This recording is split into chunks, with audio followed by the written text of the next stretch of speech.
وما ارسلنا من قبلک الا رجالا، آپ سے پہلے بھی ہم نے مردوں کو بھیجا، نوحی الیہم من اہل القری، ان کی طرف ہم وحی کرتے، من اہل القری، وہ انبیاء بستیوں کے رہنے والے تھے، افلم یسیروا فی الارض، کیا وہ زمین میں چلے پھرے نہیں اور زمین سے انہوں نے عبرت حاصل نہیں کی؟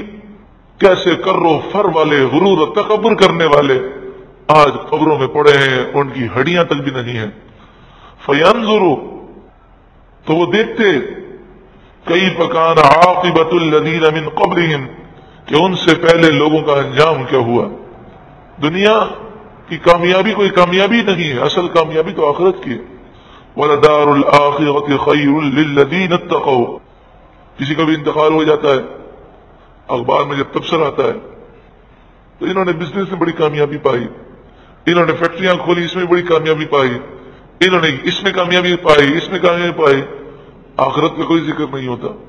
بزنس بنایا، بنگلے بنائے، کوٹھیاں بنائی، سب کچھ کیا، سوال یہ ہے کہ نمازیں کتنی پڑھی، روزے کتنے رکھے، اس کا کوئی ذکر نہیں ہوتا، اس نے کیا ہو تو ذکر کرے۔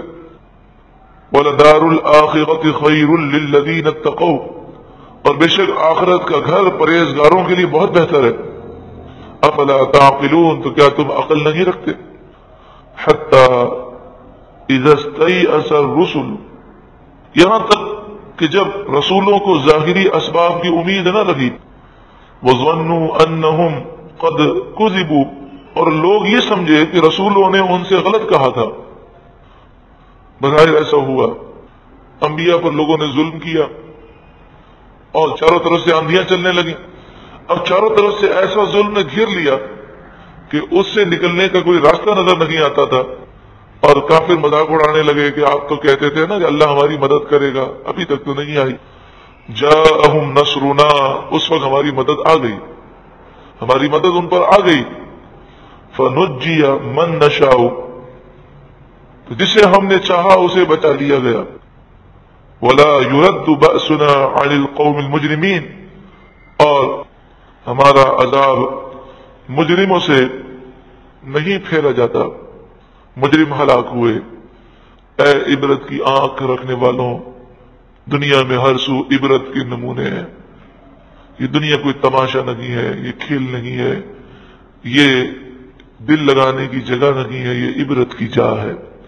لقد كان في قصصهم عبرة لأولي الألباب، ضرور ان کے واقعات میں عقل مندوں کے لیے عبرت ہے، آنکھ والوں کے لیے عبرت ہے۔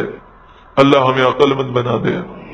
یہاں تو جنازہ کندھے پر رکھ کر بھی عبرت نہیں ملتی، اپنے ہاتھ سے قبر میں رکھ کر بھی عبرت نہیں ملتی۔ باپ کو قبر میں رکھ رہا ہے، بھائی کو رکھ رہا ہے، ماں کو رکھ رہا ہے، دوست کو قبر میں رکھ رہا ہے، اور پھر قبر سے آ کر پھر گناہ کرتا ہے۔ کوئی توبہ کا ذہن ہی نہیں، عبرت ہی نہیں۔ ما کان حدیثا یفتری، یہ کوئی بناوٹ کی باتیں نہیں، ولیکن تصدیق الذی بین یدیہ، لیکن یہ کلام وہ ہے جو پچھلے کلاموں کی تصدیق کرنے والا ہے۔ وہ تفصیل کل شیء، اور ہر چیز کی یہ تفصیل ہے قرآن۔ وہ ہدن، اور ہدایت ہے، وہ رحمتن، اور رحمت ہے، لقوم یؤمنون، اس قوم کے لیے جو یقین رکھتی ہے۔ اللہ ہمیں بھی عبرت کی آنکھیں عطا فرمائے، اللہ ہمیں بھی اولو الالباب بنا دے، عقل مند بنا دے، کیونکہ عقل مند، دانا، سمجھدار وہی ہے جو اس قلیل، بے وفا، فانی، مختصر غرض اور مطلب کی دنیا کی حقیقت کو سمجھ جائے، اپنی آخرت کو تیار کرے، اپنی آخرت کو یاد کرے، اپنی آخرت کی تیاری کرے، موت کی تیاری کرے۔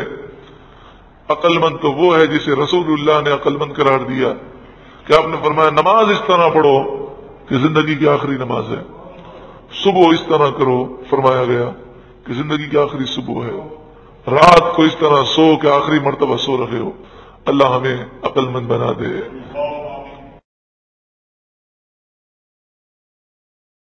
اس قرآن تفسیر میں ہم نے ایک اہم بات سیکھی کہ اللہ کی اجازت کے بغیر ایک پتہ بھی اپنی جگہ سے نہیں ہلتا۔ ان سب نشانات کو جاننے کے باوجود اگر کوئی انسان غافل رہتا ہے تو اپنے بربادی کے راستے پر چل رہا ہوتا ہے۔ ہر آیت ایک ہدایت ہے، بس دیکھنے والی نظر چاہیے۔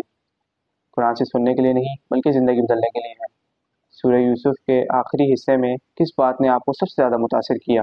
نیچے کمنٹس میں ہمارے ساتھ ضرور شیئر کیجیے گا۔ اور اگر آپ چاہتے ہیں آپ کو اسی طرح کی ہدایت بھری ویڈیوز اور قرآنی تفسیر ملتی رہیں تو اس چینل کو سبسکرائب کر کے بیل آئیکن کو ضرور دبائیے گا۔ اگلی دفعہ ہم نئی سورت کا آغاز کرنے لگے ہیں، سورت الرعد۔ ہم جانیں گے کہ وہ کون سے نشانیاں ہیں جو ہمارے سر پر بغیر ستون کے کھڑی ہیں، اور اللہ کا غرض کس بات کا اشارہ ہے۔ اللہ تعالیٰ ہمیں قرآن سمجھنے، عمل کرنے اور دوسروں تک پہنچانے کی توفیق عطا فرمائے، آمین۔ درود پاک پڑھ لیجئے۔ مولایا صلی وسلم دائما ابدا علی حبیبک خیر الخلق کل